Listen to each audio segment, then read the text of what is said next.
Hello, it's Danielle Burnock from DanielleBurnock.com. Love yourself from Survive to Thrive, that lady on the internet who loves you.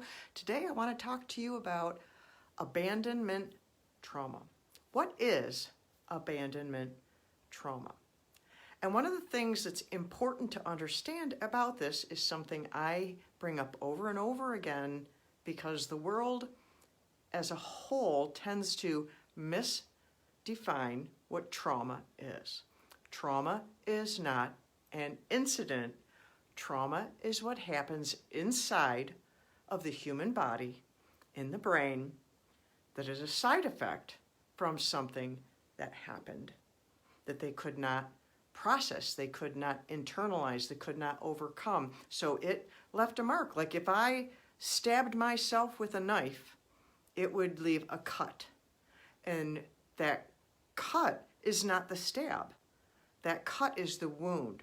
And trauma is the wound inside of our minds, our souls, inside of us from something that happened.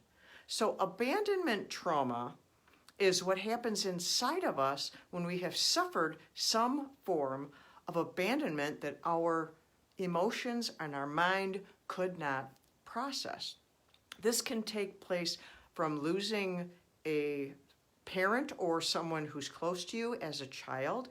It can happen from people not following through with a promise when you're a child because you've been abandoned to that expectation. It can happen from your emotions not being nurtured and you were emotionally abandoned. It can happen as an adult through divorce and death also. And these situations, there are many situations that can cause that side effect. And the important thing is what happens in your soul, is that wound. That's the trauma is the thing that happens inside of us. And when someone suffers abandonment trauma, they have a fear of abandonment. That's the side effect of it. And many times how that plays out is people will sabotage their relationships because they have attachment issues. There's 3 different ways of looking at attachment. There's anxious attachment, and there's 4. Anxious attachment, there's avoidant attachment, there's disorganized, and then there's the healthy one for those who can attach in a healthy way. But the anxious one is always nervous about losing the attachment, and the avoidant one is like, I'm not getting attached to you. And the disorganized one goes back and forth between the two, and the person's like, what is wrong with you? I was that third one. And it can really disrupt your life.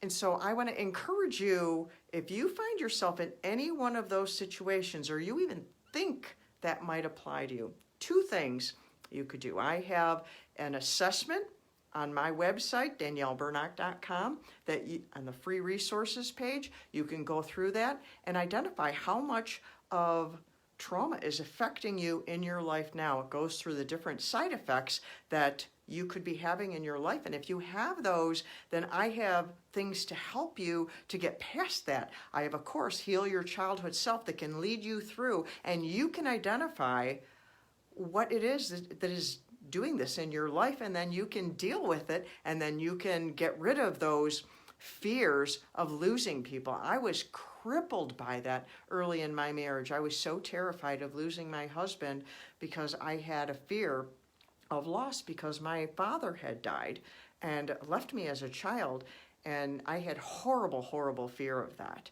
But the Lord brought me through that. I've come through that. I've written my book, Emerging with Wings. And that's the second thing you can do if you want some help with that. But those 2 things you can do right away. You can order my book online and get it next day with Prime delivery.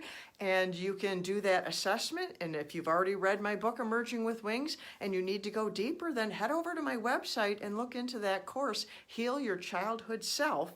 And then you can lead yourself into a deeper healing, and you can get wings of freedom. That's one of the things that course, Heal Your Childhood Self, you get by going through that. You get wings of freedom. And that is opening up a whole new world to you. And that's what I want for you, because you matter, because I love you, because you deserve to thrive, because God loves you and you have been created for greatness. And so until next time, I love you.